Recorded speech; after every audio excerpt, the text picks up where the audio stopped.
Welcome in, everybody. We're going to get started with the weekend action. It's going to be a 3-series day here. To start off with, it's going to be Virtus.pro versus HYDRA. Joining me is going to be Hurry. Hurry, how are you doing today? Oh, I'm doing really good. It's April the 1st, so if we mess up on any of our predictions, well, April Fool's, so we're definitely going to be fine there. This is probably the best day to work in the entire year. Yeah, it also means that I'm avoiding, like, social media and everything, like, so I can't be, like, drawn into these stupid stories, and, so, yeah, Fool won't be on me today. OG and OG swapping rosters. That's I've already seen that one, yeah. How are you out of social media then? I wake up, I quick scroll through and go, oh yeah, I'm an idiot, and then I put it down. So okay, makes sense. Yeah. But yeah, looking forward to this one. Virtus.pro coming up against HYDRA. Virtus.pro need to get themselves through a few games over, well, both today and tomorrow. 2 series on the bounce. In fact, they've played every single game day this week coming into it. And do you think that's better for the team as well? Keeps them in a rhythm, keeps them going here, and keeps that momentum up for them? Oh, it's very hard to say. I think it definitely depends on the team. It depends how it starts for you. Overall, for Virtus.pro in terms of how they were doing in this week in general, they got smacked, right? So could be a problem for them. But then again, they did play against very dominant teams, so now is the real deal. Let's see if they can beat HYDRA and then Navi tomorrow, because if they do, they might even have a shot at going to the major. Not really, because bo3 are fighting against Darkside, but theoretically, they still got a shot. Yeah, I mean, anything can happen between now and by the time we finish the games tomorrow. But yeah, like you say, VP at least looking to push themselves up here, because they've got, like you say, HYDRA, who in the last outing was up against bo3. They went 2-1 though. HYDRA, one of those teams that you look at, they come up from Division 2. You don't think, okay, well, whatever. If they stay in, good for them. But more than likely, with the quality in the Eastern European region, you wouldn't be surprised if they bounce straight back down. But HYDRA, they've done really well, even though they're only 2-4 in terms of Series 1 loss. They've taken games off bo3 and off Team Spirit, and I don't think they took a game off Hellraisers. No, they didn't. No. They actually went 2-0 to Hellraisers. But yeah, taking a game off bo3 and Team Spirit, that's no easy feat. So coming through, and that might be a confidence boost to HYDRA here. And VP, they have to be on top of the game to come up against HYDRA in this best of 3 one game. We see the Enchantress coming out, the Dragon Knight, the Disruptor. Oh, the Broodmother's still there. Nature's Prophet is still there, as the Pugna and Rubik are going to be banned out here from HYDRA. I think Virtus.pro, HYDRA, and One Move, these 3 teams, the middle of the pack teams, are very close to each other. I don't know if I would feel confident getting one over the other. So I'm very curious to see how this series is gonna go, because Virtus.pro, they beat One Move, HYDRA, they lost to One Move, but that doesn't really have to mean much. And we can see that Virtus.pro, they came prepared. I'm kind of scared that HYDRA took the bait of picking the Broodmother immediately without much thought. They were like, "Oh, we have a Brood, let's go Brood, snap fire, then we don't get countered in the lane all that much." But Virtus.pro were counting on this, right? Because they wanted the Enchantress that lanes well against the Brood pretty decently, with the Beastmaster awesomely, and then you get the Beastmaster, which is one of the better heroes to hunt the Brood in the later stages of the game. So I'm kind of scared for HYDRA, because Virtus.pro, they seem better prepared. Yeah, we'll see how it is actually going to play. Like I say, though, the Snapfire being taken away, you still look at heroes like the Ember Spirit to come out as well. The Mars, well, maybe not. You could still run a mid-Mars if you wanted to. But yeah, these heroes that kind of deal with the Broodmother on the table, the Virtus.pro, like I said, they do have some experienced players in there with FNG. Doing the drafting as well, it looks like. So he'll have some ideas how to play around this hero, and we'll see how HYDRA are going to try and deal with this pressure coming out here from Virtus.pro. The Dry Range of the Morphling going to be banned out as well, the Slark being taken away.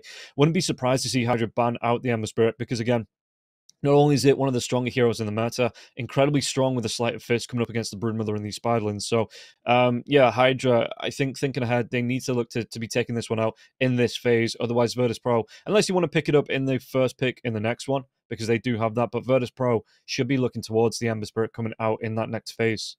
Both the Ember and the Storm could be highly contested here. That is definitely a possibility. Though Virtus.pro in general, SquadX likes the Ember more. So yeah, I definitely would like to see that one. And I like the point that you brought up with FNG being a pretty experienced drafter.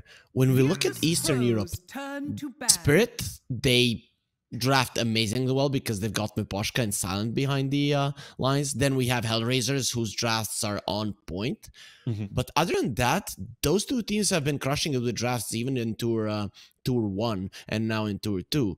But the other teams have seemed kind of lackluster. You know, we play meta and we outplay you. You can never say, oh, this team outplayed this team or something along those lines. Very rarely would it happen. You know, those kind of mind games in the draft. And I think that is one of the downsides of the region, that there aren't that many captains, but so many talented players. So I'm happy that FNG is back, and we'll see if his experience in drafting is going to help him in this series. Yeah, but on the flip side, I guess, like you say, a lot of talented players, I suppose the only way they learn is getting through the game. You're getting that professional experience. So hopefully they are picking up tips and tricks from the old heads coming through, like say, like FNG. And just improving themselves, you know, getting that quality. And you'd hope somewhere in the scrims and stuff like that, you know, they get that breakdown, looking for coaches as well, you know, just being able to get that experience, get that knowledge in, and we'll see how this region evolves. And again, I'm really excited to see how the future evolves for the side of for the Eastern European region. HYDRA, one of those teams that I am looking at to, you know, maybe not be challenging for the major in this season, you know, next tour or anything like that, but being able to evolve the players, you know, sticking together and getting that quality, evolving as a team as well. I feel like they might need either one of their players, you know, to move to another team. Maybe one time in the future they're gonna be on a major with this lineup, but I feel like they would need a little bit of more experience playing in a team with someone who can teach you something. Kami is their drafter, and I mean he's coming from a carry position. That's a lot of burden to have, because during the game you need to also give kind of leads to your team how they should execute your ideas, and of course you prepare in a scrim for that. But even inside of a game, it is necessary. From the carry position, a little bit tougher to do so. Yeah, I mean, I have heard from a few teams as well. Well, a couple of them, they give the drafting position to the carry or whoever wants it, because they like to click the buttons. But it is a team discussion, you know. Or you have a coach behind you as well. It's just like the carry player likes to feel like the most important, like a carry player should. You know, he's the one that clicks the buttons and locks the heroes in, locking in the Undying here. Coming up against Virtus.pro, so far with the Ench and the Beastmaster, no one that really threatens the Tombstone coming out for the Undying. Is there a hero you'd like to see Virtus.pro pick up against this lineup that they've got so far? No problem for the Tombstone currently, because you have the Inner Beast. No matter what the lineup is with that one, with everybody having increased attack speed, the Tombstone will fall. I feel like Virtus.pro currently, you have the Enchantress Beastmaster. That's probably gonna be your offlane. So now I would assume that they go for the Ember plus another support.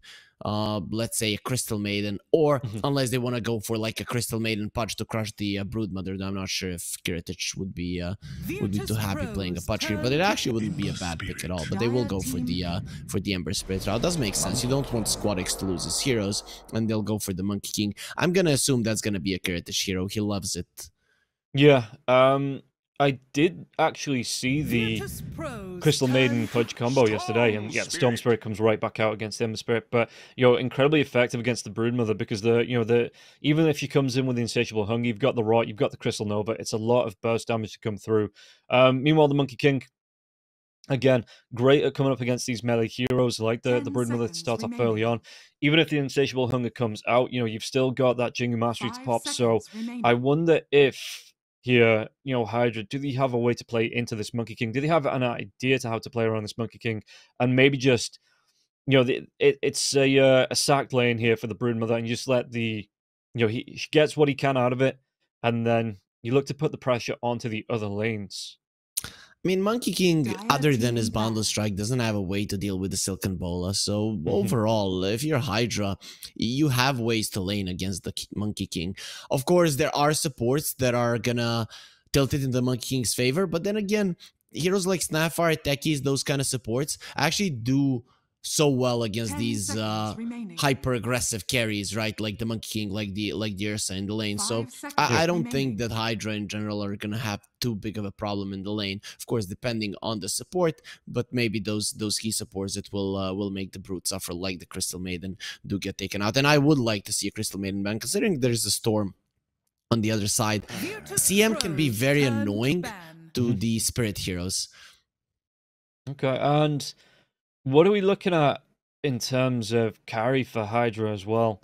Because, you know, they've got that Undying out. The Nature's Prophet is still there, which is one of the more popular carries in the Eastern European region. The Anti-Mage is gone. Is that something you'd look towards, like the Nature Prophet to come out for them? Sniper's being taken away here as well. Just something that tries to outrange the Monkey King. You know, it doesn't get pulled into this Wukong's command in the fights. It just feels bad picking the Nature's Prophet. I think what makes the most sense here for Hydra is the SF. I think that would be a good one that they would want to play. But then again, I think that's the one that Virtus.pro are going to ban out. Nature's Prophet is always good. But then when you see an Enchantress Beastmaster lane, you are actually uncertain if you want to be playing that hero. Even though it's so good, even though it's first pick material, when you see two heroes that do well against you in lane, Ember Spirit and the Monkey King, they can hunt you down later on when you're hiding in the trees and stuff like that. You don't feel too confident as a carry saying, okay, give it to me. Yeah. Okay. Maybe something like the, you know, pulling a play out the Hellraiser's playbook, get yourself that carry Night Stalker coming up against the Enchantress and the Beastmaster and consume those creeps.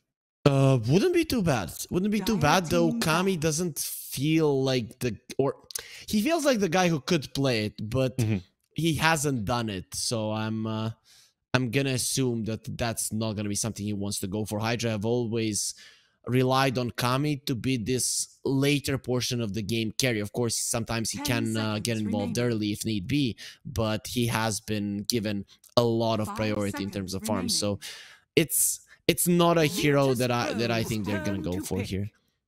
Okay. They ban out the Scarith Mage, so that Crystal Maiden is still a possibility here for Virtus.pro if they want it. I'm just checking the bans, making sure, you know, I've not missed it. But yeah, no, it's still a possibility here if they want to pick that one up.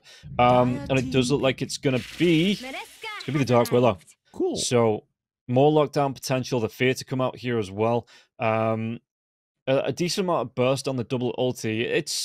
It's an alright hero, you know, it goes well with the Monkey King, being able to get those brambles off, the lockdown potential coming out for this Willow with Curse Crown as well. There is a lot of utility on the Dark Willow, and I think, I don't even know if it's been picked up this tour. In Eastern Europe, you and me have not casted it, and nope, no Dark Willow. Huh, okay. No Dark Willow. Since we have casted most of the games, I would have assumed that no one went for it, but given that some of the stronger teams sometimes playing against each other, they might pull something like this out. Interesting, definitely interesting. Without the SF, what do Hydra want, though? They'll go for the Terrorblade. Okay, it's actually a pretty decent Terrorblade game. The Beastmaster doesn't bully you that much. In the lane, he is okay against you because of the Wild Axes, but as the game progresses, the physical damage doesn't hurt you.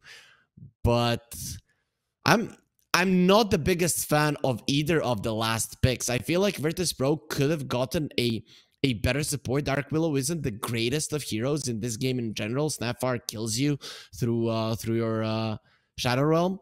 And then Terrorblade comes out, and when you look at the other side, well, Roar, the ability to take your illusions from FNG, Monkey King, once he gets a Skadi, and the Ember Spirit throughout the whole game can be a problem for you. So I'm not a fan of either of the last picks. 10 seconds remaining. Do you, even though it's FNG on the edge, do you, I mean, you know, playing that position 5 potentially, do you think it's still going to be, do they just swap the lanes? Do you think it's a comfort hero thing, or do you think it is actually going to be Enchantress here with Kiritich in the lane? I think it's gonna be the Enchantress with Kiritich. Dark Willow.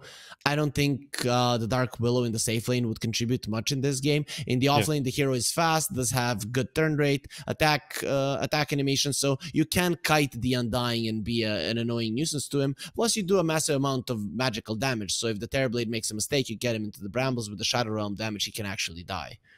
Okay. We'll see how this one's going to go then. Looking at both lineups, a particular lineup you're favoring coming through this? Ooh, this is a hard question here. As the teams are very equal, I do see these lineups as close to equal. I'm going to go for Virtus.pro. Just because Squadix, he's very, very comfortable in the Ember Spirit. I think it's his best hero. And because of the vision of the Beastmaster. I think HYDRA, because they don't have any classic vision heroes. Broodmother, I don't considering that much vision any longer. I feel like it's going to be easier for Virtus.pro to read the map and find the moves. Okay, well, we'll find out how it's going to go. I'm leaning towards... Yeah, the Broodmother pick can be devastating, but I think with that Ember, the Ember should keep it in pocket fairly reliably. But before we get into it, guys, the video prepared by our sponsors over at EGB will be playing. Check it out. Bets on esports, bets on streamers, impressive bonus system. Welcome bonus up to $600, cashback, artifacts, regular promotions, daily giveaways. Try yourself as a bookmaker. Great lines. EGB.com, more than just a bookmaker.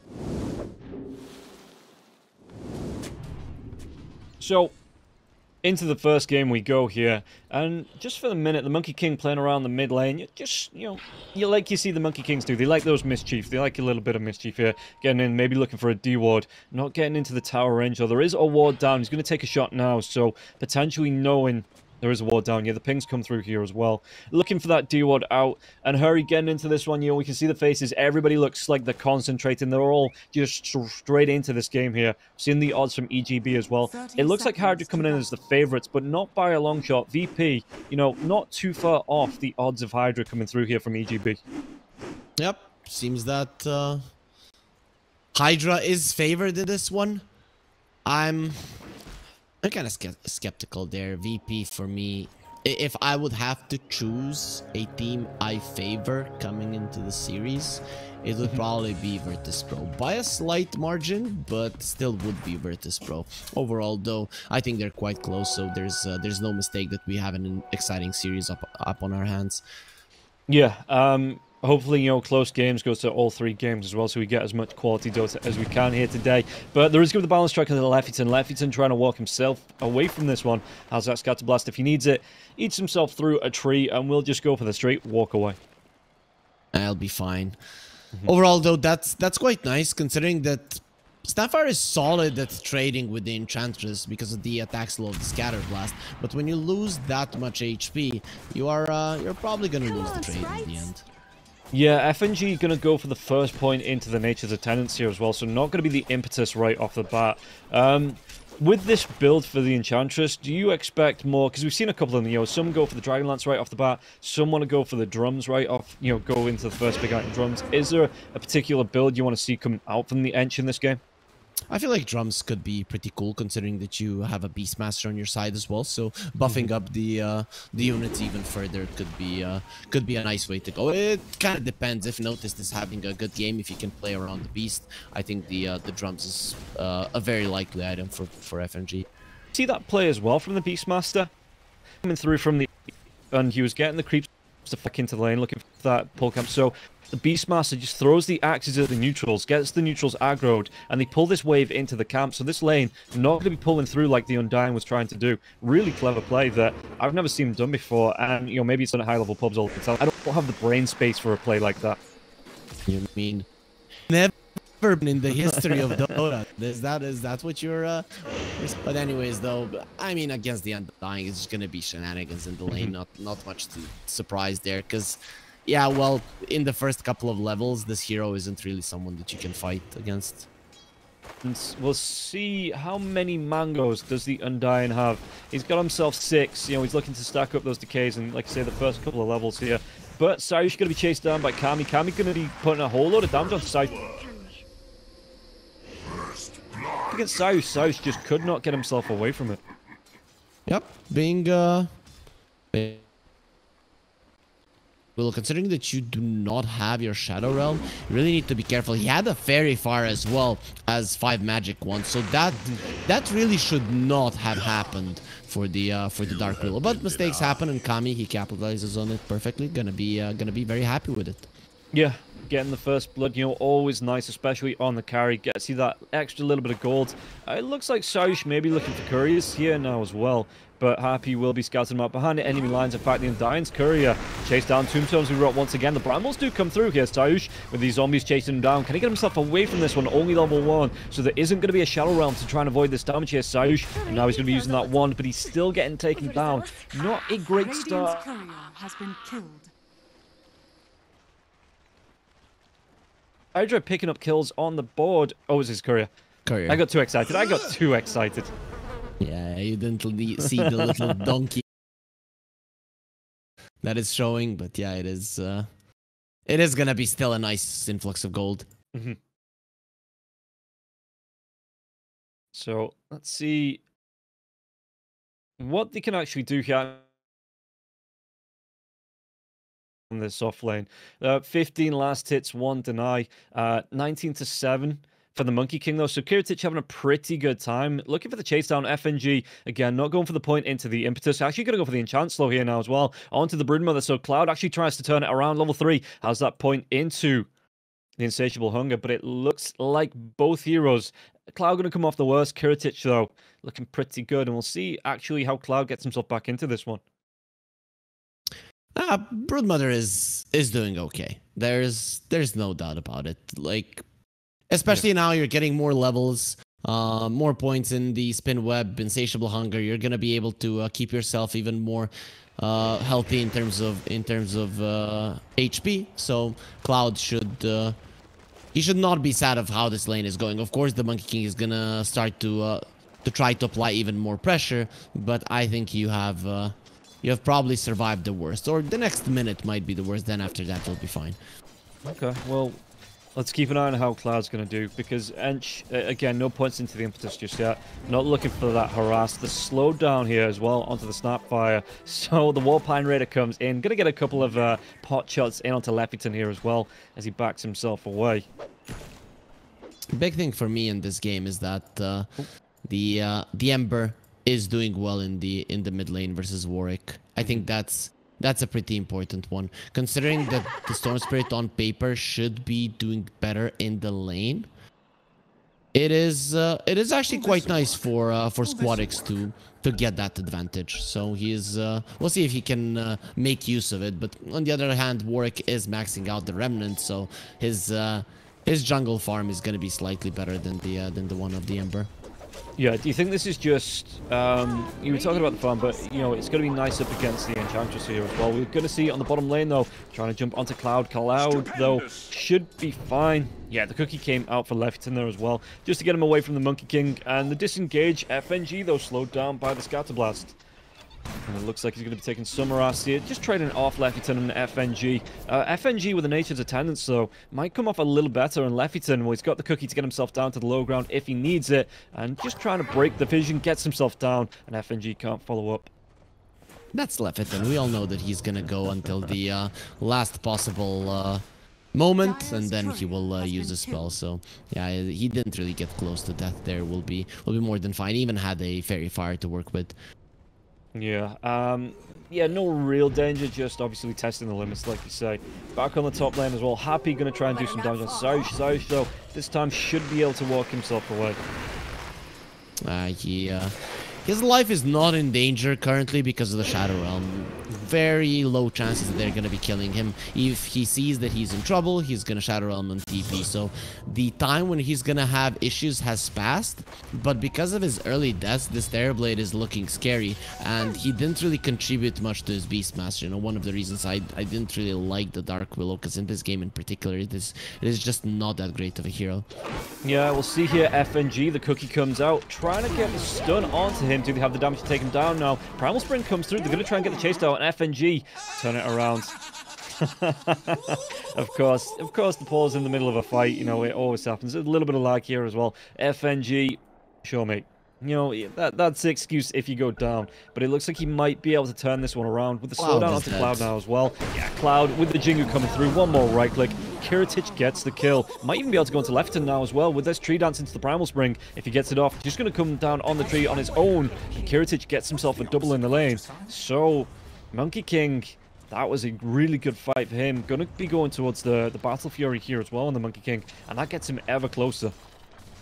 That's a huge mistake coming out from Cloud. Using the Silken Bola on FNG is a big no-no. You have to have the miss chance and the slow on the Monkey King to make sure that he can never commit on you. Now, you have given him the advantage that he needed, and even with the Silken Bola, he can start running you down. So Cloud, he was out of the fray. He could have just kept silent until he gets level 6, but he was greedy. He wanted the kill, and this is going to be the result.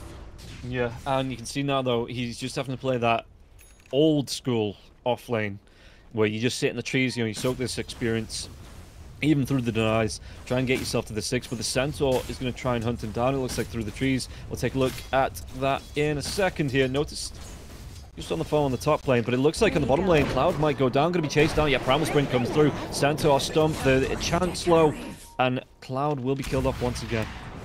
Yep, this is what happens when you make one big mistake at a crucial part of the game, and Happy, well, he might go down as well. Ember Spirit has just enough mana to finish people off. Yeah, Sleight of Fist coming out and securing the kill here for Squadix. You know, really good rundown. Even if he got low from that engage as well, he's got himself a regen rune. So, big committal with a big payoff and no real risk though with the regen rune being level 7 as well. Has those remnants to dive away to if he needs to. So, good job here for Squadix. And all of a sudden, this game back in favor of VP. Still very early on though in the first 8 minutes of it. But there will be some pressure being put onto this tier 1 tower as Warwick needs to move himself out. Both supports here, looking for the defense of the Storm Spirit here as well, just to maybe give him the opening. Dark Willow has rotated into the mid lane, getting some wards down. Looking to maybe take advantage of the low health of the Storm Spirit, but Storm should be okay mid lane now as well. Remnants coming through. Squadix going to take some damage, but no real follow-up here. And again, if he really needs it, he can pop that regen rune. The thing is that the only hero that HYDRA have shut down is the Beastmaster, and this hero will have impact no matter what. The only way that you take his impact away is if you take his tower early on, and his tower hasn't taken any damage. So overall, VP across the board, they should be fine going into the early mid game. Yeah, and how do... Because you talked about putting the game onto Kami's back from HYDRA. You know, they do like to let Kami lead it and get themselves into a position where he can win that game. What does the Terrorblade need to do here? Does he need to be joining these fights early, or is it just up to HYDRA to buy him time and space to get these big items to have a major impact in these fights? Well, it's not only about the rest of his team buying time for him. His illusions are going to be a big deal in terms of pushing out the waves, and FNG, the one that should be stealing his illusions, will get destroyed. Yeah, and now actually the Vortex drag back as well. The cookie's already been used though, so it looks at Squadix just trying to get some harass out onto Warwick, and Warwick walking himself away. Leffington though has to be careful. A lot of mana on this Ember Spirit. The Sleight of Fist comes in, while Squadix is even going to see the stack, but just jumps himself away to the Remnant. Gets the rune now as well. Might go back for that if it's not contested here by the side of HYDRA. But I mean, even the Enchantress knew the stack was here, so going to be left here for now. You can see that HYDRA are putting a lot of emphasis into keeping their triangle safe, because they know once the pushes come through to the top lane, it is gonna be the bottom part of the map that they have to control. So they're making sure that no big invasions are gonna be happening there from the side of EP. Yeah, and you can see, like you're talking about, this push coming in onto the tower here. Notice, does he even have the Helm of the Dominator? No, he's just got the Helm of Iron Will. He went for the arcade boots, that's why. Usually we see no boots on him. Okay, there's going to be the dive in now as well onto FNG in the bottom lane. Cookie comes out, but the Storm Spirit was facing the wrong way. And yeah, I suppose the mana boots make sense if you want to be spamming out these axes up against the Terrorblade, you know, because again, the magic damage, it does stack up against the Terrorblade. So it just makes you be able to spam those a little bit longer in the lane. Yeah, definitely, though. I'm usually a bigger fan of going straight into the Helm of the Dominator, because that is what makes you strong. But I think he made a conscious decision here to not allow his tower to fall, and that's probably was the idea. Let's make sure that I spam those wild axes. It's gonna make sure that my tower lives, and then even if I do not have my my Helm of the Dom, there's gonna be a rotation that's gonna allow me to take the tower down. Yeah, and the good rotation coming in from the Ember Spirit does allow this, and like you say, you can see that pretty much everybody from the side of HYDRA on this in this game is on the bottom half of the map, just looking to find the farm, maybe even looking for a gank here. Kami, how's he going to be looking at level 9? Got himself in the river, though. We'll see if this breaks out. The Brambles are going to drop. SquadX tries to come in. He's going to be able to get himself the illusion rune and then just jump himself away. Does he want to look to try and re-engage now as well? The Curse Crown going to be thrown out. Leffington gets pretty darn low, but there is going to be the heal coming through here from the Soul Rip. 2 points in that from the Undying. So Leffington, well, not looking fine, you know, looking a lot better than dead. Bottom lane though, yeah, Kiritich coming into this now as well. Did he get the damage coming through now? There is going to be the fear coming through from the Dark Willow with that terrorizing the damage. Kami, he gets the Sunder off. SquadX, he has to turn himself around, run himself away. No mana left really here for the Ember Spirit, even with his Flame Guard going. So he just wants to back himself out. Happy and Cloud backing up Kami here in the lane. And Kami with the Metamorphosis going, he might look towards getting this last bit of damage here onto the tier 1. Fortification will be used. SquadX though has to be careful about the reflection coming out from Kami. Can he get himself away from this one? Now has the Remnant mana if he needs it. Kami, Curse Ground, going to stun him up. Just take down the tier 1 tower as well with the illusions, and SquadX takes a whole load of damage from the spawn Spiderlings, but again, we'll just be able to hoof it on foot away from the aggro coming out from the side of HYDRA. Yep, that's the Terrorblade that has a perfect lane. He got super close to dying, but still it's not going to be enough. But though, a slight mistake from SquadX. Yeah, Happy should go down. Really, I don't see HYDRA ever wanting to try and defend him. Yeah, even using the Soul Rip to try and keep himself healthy, but it is that position 5 Undying. You know, even though he tries to be Undying, it's... if you lose your position 5, not the biggest of deals, especially if you're getting your carry, you know, your cause out of danger, and your Kami just goes straight back into the jungle. Well, notice he is now looking, he's got that Helm of the Dominator, farming up the Ancients as well as 2 stacks, and going to be able to get himself towards that Helm of the Overlord quite soon here as well, but looking to put pressure onto the top lane. So this is just a standard playstyle for the Beastmaster. How do HYDRA try and disrupt this, or do you even want to try and focus down this Beastmaster? Well, the whole game now for both HYDRA and VP is gonna be revolving around who can take control of their own jungle more. I think it's a little bit easier for Virtus.pro to control the bottom part of the map, but it's easier for HYDRA to gank the top part of the map. So it's going to be very interesting to see who plays faster, who positions faster, and gets more out of it, because Virtus.pro, they're making the first move, and this is a great rotation towards the Storm. Yeah, and let's see if they're going to be able to get the lockdown now as well. They've got the root, but Warwick, he might be able to get himself out. The Brambles do get dropped. It looks like Leffington, he might be the sacrificial lamb. Warwick, though, out of mana, going to go for the TP away from that one, and he does get himself out alive, costs him his support, but it looks like your VP looking to stake their claim on pretty much most of the map here, it seems, and it is going to be up to HYDRA now to go for that pushback, it seems. The second that you show a lot of heroes on top, that's the second that HYDRA play aggressively on the bottom lane, but VP are going to punish that as well. Yeah, Cloud, he gets caught out. Wukongs will be used, and Cloud, Kiritich does get the kill with the help of FNG. So 8-3 now at 15 minutes. Kiritich having a really good game. Got that Battle Fury power treads as well as a Wraith Band and a Wand. Even, God, he's got an Ograx here as well. That's a great timing for the Monkey King, and it's not worth. Yeah, he is very strong. I think now FNG is in a lot of trouble in that as well. Yeah, Untouchable doesn't work for the Terrorblade. But I think this is the thing when your carry has had such a good time. So HYDRA, they probably need to use Kami to get a little bit of hate from Virtus.pro to the mid lane, so they alleviate the pressure on the side lanes, and then they can hunt and actually get on top of some areas.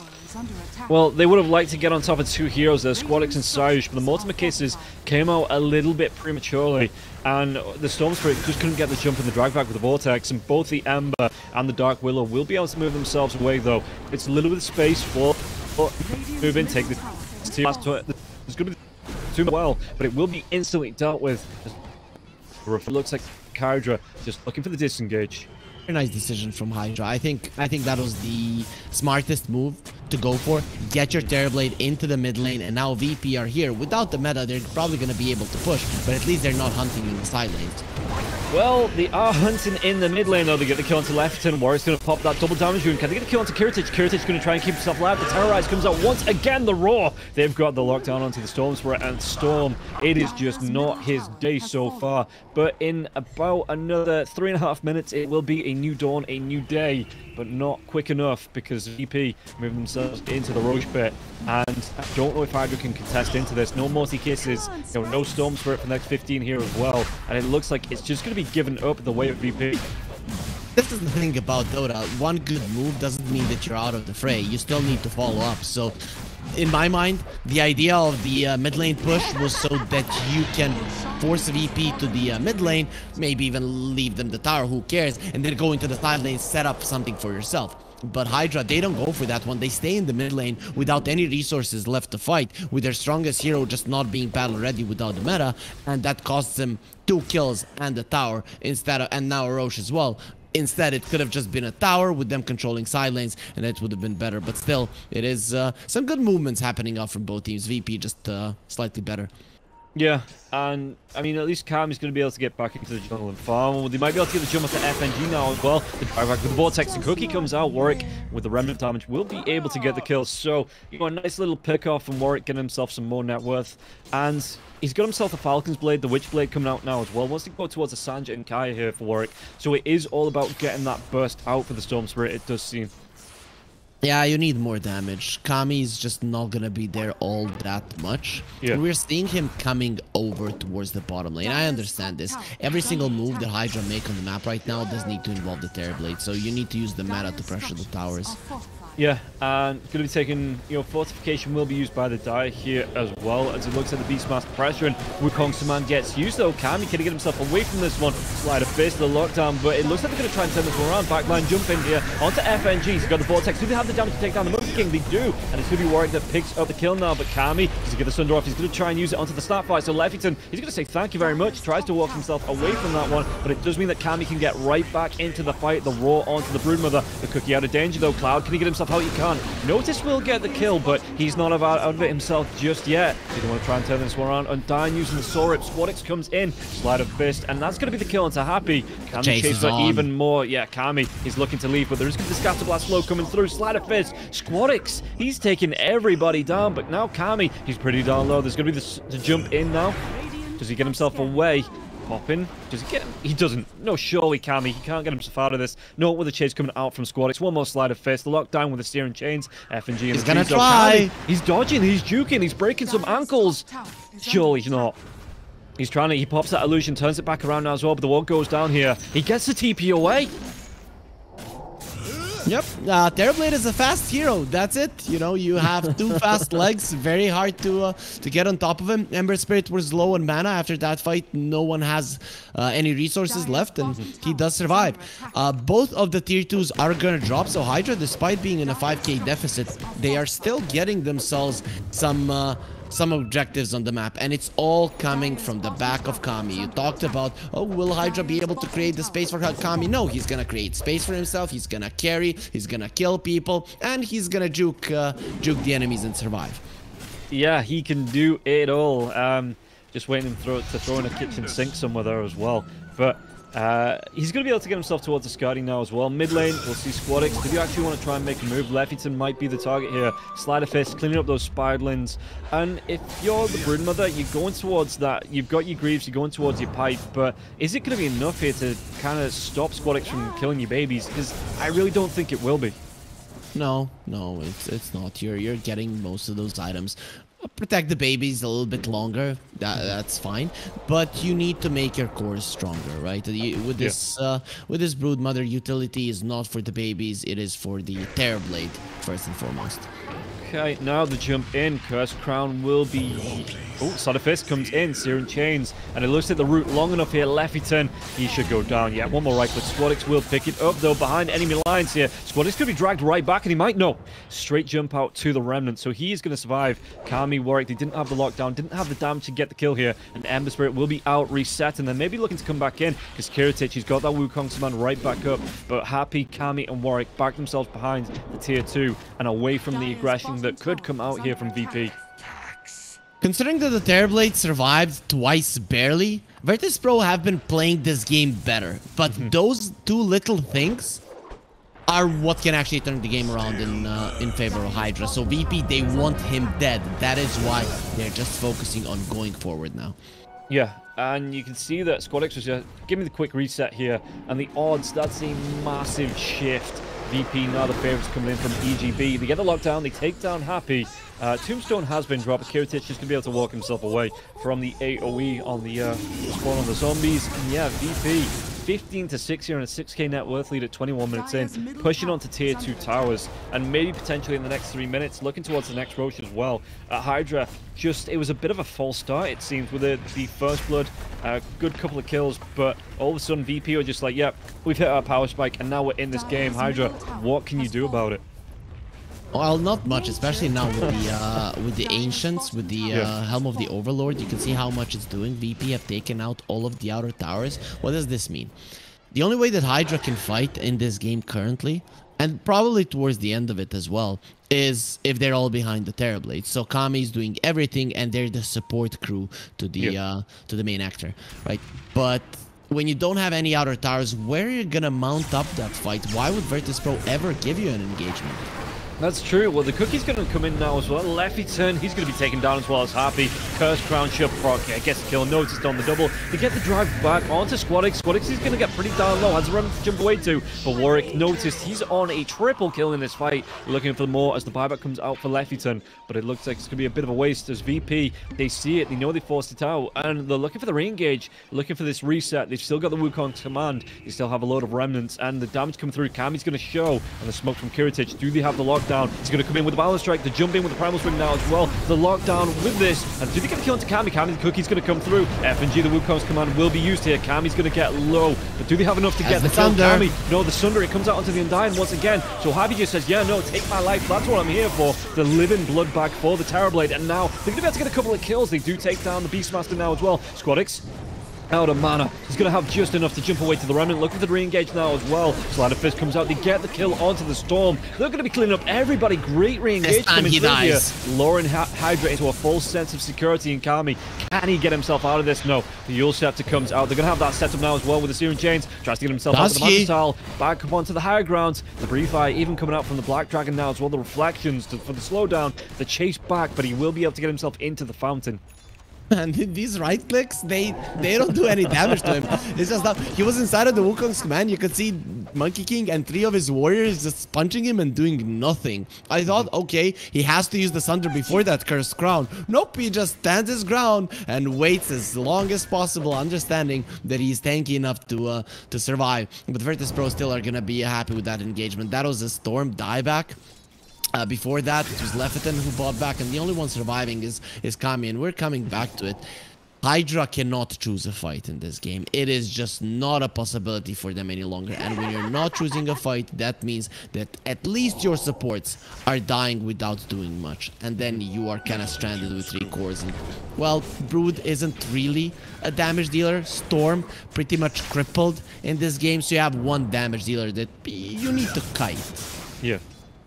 He doesn't have a BKB either, so like you say, the kiting's going to be a little bit easier. The Monster Style is nice for him to get himself out of the routine and walk himself away, but for the most part, Terrorblades, yeah, it seems like, I mean, they are finding a couple of kills, quite literally a couple of kills here in these fights, but HYDRA, like you say, they just can't get through the heroes of VP quick enough that they're not in a place where they're not losing heroes first. It's gonna be interesting to see if HYDRA can mount up a Roche defense. The Roche is gonna be up in 30 seconds. The bottom lane is pushed out quite nicely, so in terms of positioning, they're at a good spot. But they don't control the outpost, and they are lacking in terms of buybacks. So it might not be smart to go for it, but then again, if you lose the Roche, what are you hoping for? Yeah. Storm going to be chased away here from SquadX, having to use a lot of mana here just to ball lightning out and Happy. He's going to get locked down here. The Balance Strike into those Searing Chains. He's just going to be straight up not living up to his name here on the Undying. He's going to be 1 and 7 and 5 coming through 25 minutes, 26 minutes into the game. I like Kami's response though. He knew that his teammate is gonna die, so he pushes out the bottom lane with illusions, and he DPs to the top lane to make sure that one is pushed out as well, making sure that VP cannot capitalize on it in terms of in terms of objectives. Warwick got real down low there, was able to get the Vortex off onto the Ember Spirit, but the Ember doing so much damage, and yeah, you see the Storm Spirit change his mind. No more Sanj and Kai, just straight into the BKB. Yeah, you need the BKB Aghanims here. That's what the Storm needs, right? Just make sure that Terribly can do more damage. And Hydra pushing out the side lanes gives them a chance to contest Roche. The problem is you're running into a DD Monkey King, so this is not gonna be an easy fight. He also has a Skadi. It ain't great here for the side of Hydra coming through here themselves. Yes, they smoked up, but into that DD Monkey King, we'll see. He's moving himself through in that tree form as well, but there's not a lot of trees that have that, like, glowing blue electric aura on them, so maybe a bit of a giveaway there. Hydra, though, they're going to look for this defense. Kami at least does have himself a Crystallis as well, so a little bit more damage to come through onto this, but it looks like it's not going to be enough here to defend Roche. Maybe Spin Web comes out. Are they going to try and just launch these Mortar Kisses in and do something about this? VP, Spiderland's going to scout it out. It's going to be way too late. Violent Strike, and Roshan is going to go down. And now the Mortar Kisses rain in. Who's going to be able to catch out to get the jump onto FNG? FNG might go down, but the rest of VP surely to get themselves out of this one. They slow down to Kiritich now as well. Kiritich, though, he has that Aegis. He has the BKB. He has that Shard. And yeah, there's going to be the Wukong's command coming through. The illusions from Kami doing a little bit of damage onto Kiritich. Kiritich is going to get low. Cookie comes out onto Kami just to get himself out of danger. Very smart usage of the Wukong's command. The problem is Wukong's command is much lower cooldown than the Metamorphosis. So Virtus.pro, they're gonna be battle ready before Hydra, and they will not wait for the meta to come back up. So this top lane most likely is gonna be the next route for Virtus.pro if they don't just decide to go for a smoke immediately. Without the meta, Hydra cannot fight. Without the Wukong's command, Virtus.pro, they can still get a couple of kills. Yeah, and Kiritich here as well gets himself the Elven Tunic, so that's going to be even harder to hit into. The attack speed really nice for the Monkey King, but the evasion, yo, even if it's only 16% ain't nothing. And it looks like they might be able to get the jump onto the Storm. Storm will go down. Squadix does pick up the kill with the help this time of Sayush. It was enough to get the kill, and that just puts the Storm on the back foot even more. Still 400 gold away here from this BKB for the Storm Spirit. Well, VP make an even better decision than going towards top. They go towards the bottom lane. That is where they do not have tier 1 and tier 2. So they don't really care if the top lane gets split pushed. The bottom lane could be problematic if their base starts taking some damage. So very nice conscious decision. And well, I think Hydra, at least during the duration of the Storm being dead, they don't have much to say about this push. No, yeah, you absolutely. You say, okay, you're going to take one of our tier 1 towers here, pressure that down. We're going to take a tier 3. We're going to move on to your rack. So by the time you take this, you're going to be losing a third of your base. And really, like you say, without the Storm Spirit being here, what can they do to try and defend? Storm Spirit's going to get the dive through, try and protect this mid lane a little bit. But VP just moved themselves over. They've got the backdoor protection off here. Fortification will be used. But they've already got this tier 3 tower in the mid lane down to about half health. And it doesn't look like they want to stop anytime soon. They have the Aegis. They have the Wukong's command to come out. So if they want to defend this point on the high ground, they absolutely can. Tombstone is a problem, but again, Virtus.pro can just wait it out. Yeah. You don't have to rush here. You've just picked up the Aegis. You have 2.5 minutes more to continue just slowly sieging this down. And it looks like that's what they are gonna do here. They might even move themselves up a little bit more, put the pressure out, because this top lane is pushing out, so they can split the wave here, maybe just let it push back in. And we'll see, the BKB is up for the Storm Spirit now, but it looks like they want to come back onto the high ground in the mid lane. Kiritich not giving this one up, and has this Aegis for the next 2 minutes, so really, Hydra, it's going to be a tough sell to try and push him out of this, and dissuade him from pushing out onto your base. And Enchantress is even taking the Terribly Delusions, so these illusions working against Hydra now. They have to go. They absolutely have to, otherwise they're just going to lose their base here. They've even lost themselves a range rack. This melee rack's getting pretty down low. There's going to be the zip zap on the back lines here. Notice he pops that BKB. Warwick tries to get himself away. Leffington, though, he's going to be getting low. He might even go down to Squadix. We'll see if they're going to be able to kill the road. Does come through onto the Storm. The Storm's going to be out of mana now as well. It just gets popped. Can he turn this one around? Warwick trying to run himself away. He's giving himself some mana back. Coming back through Kiritich. Wukong's, it was being teased, but not being thrown out just yet. And now it will be dropped. Kami, inside of it, he's playing around the edges, but Kami wants to come into this. He's got a lot of damage to Kiritich. Does he get himself away with the TP? Squadix gets the kill onto Happy, but the TP comes out, and the Monkey King will be away. Squadix now, does he have enough mana for the TP as well? That BKB going, it's going to be cancelled. Where's the Vortex? It's not going to be there. And Ember will be able to get himself out as well. Weird positioning from Virtus.pro there. Going up that high ground. They could have stayed around the Monkey King, and the Wukong's command somewhat protects all of you. But with the fight starting off a little bit separated and you losing a couple of heroes, it does give an opening to HYDRA. Is it a good enough opening to win the game? No, but it is a good enough opening to keep you in the game, which is a big deal. And if they catch Kiritich right now, it's gonna be huge. Oh, the cookie comes out. No, he gets the tree bounce off, and yeah, me speak English good. As he gets himself away here, and he's not going to be in danger anymore. He is going to be seen by this ward, but it doesn't look like the aggression is going to carry on coming through, as Kiritich just tree bounces himself out, right back through into the mid lane, where he finds a happy lockdown, killed off once again. Rob, you know, English is not my first language, so I can make mistakes, but I don't know how to... if you're messing up English, how do you communicate? English, people don't understand me, and that's more to the accent, so I get away with not actually having to talk properly. Okay, that makes sense though. HYDRA, they cannot mount a proper base defense here, so this is gonna be Megas without the metamorphosis. They're just gonna let it go.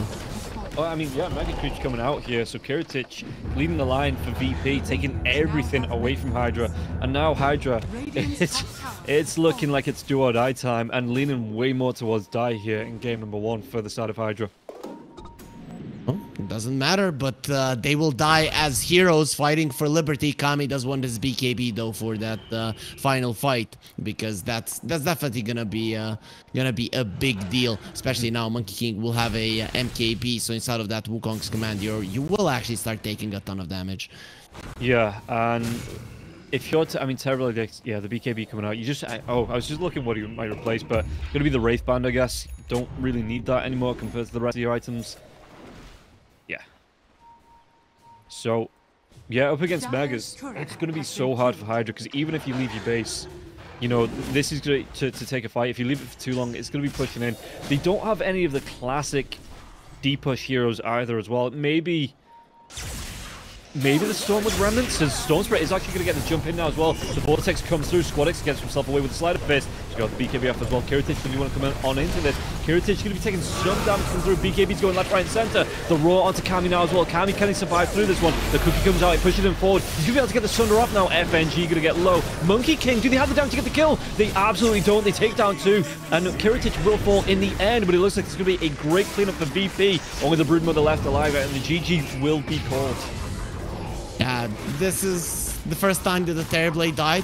34 minutes into the game and he still loses, so please Valve, like, where's my MMR? Why is this happening? Can I get better teammates? Of course, HYDRA, the rest of them did play a solid game, but a couple of mistakes there happened.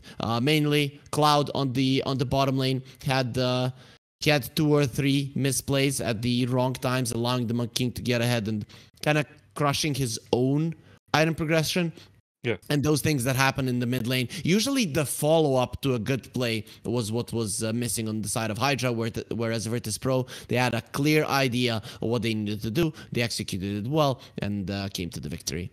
Yeah, and you talked about it as well. As soon as it came out in the draft, you know, even if they did get the Snapfire alongside it, that Broodmother was just it was just a trap from VP, you know, leaving it open. Oh, HYDRA, oh, we forgot to ban it, you know, oh no, they've picked it up. And all of a sudden, you know, they turn it around. They have an idea how to play against it. Monkey King doing great in the lane.